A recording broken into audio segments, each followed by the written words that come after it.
Ko Rangi Maria Mullen, ahau, no Te Atiawa, nā te mutanga, nā te whātua oraki.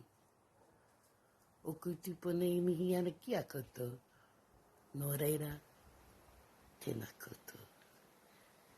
E whānau mai ki a Paraparu iwi, e tupu aki ai ahu ki a Paraparu iwi, ki a Taupōnui Atia, ki a Tāmaki Makaurau. Ia, piripana I noho hau, ki a te Atelia hoki. Ia, mama, ia kuia, hoki ahau, aku tamariki, mea aku mokupuna kato.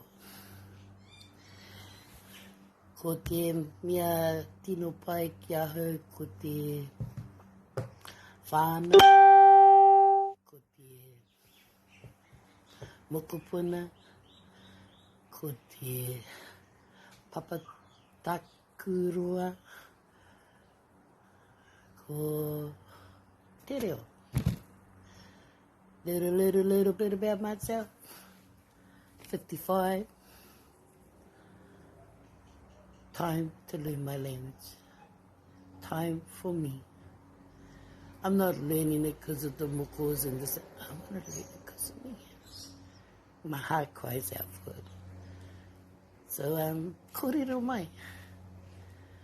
Watch me on my journey. Hopefully I'll get you. Okay, waiata tai. Yo e, ka mati ahu, e hine hoki mai rā. E papa waiangi, tāku ne mahi tu, I toi warai mata. Yo e, ka mati ahu, e hine hoki mai rā. Ka kite whānau.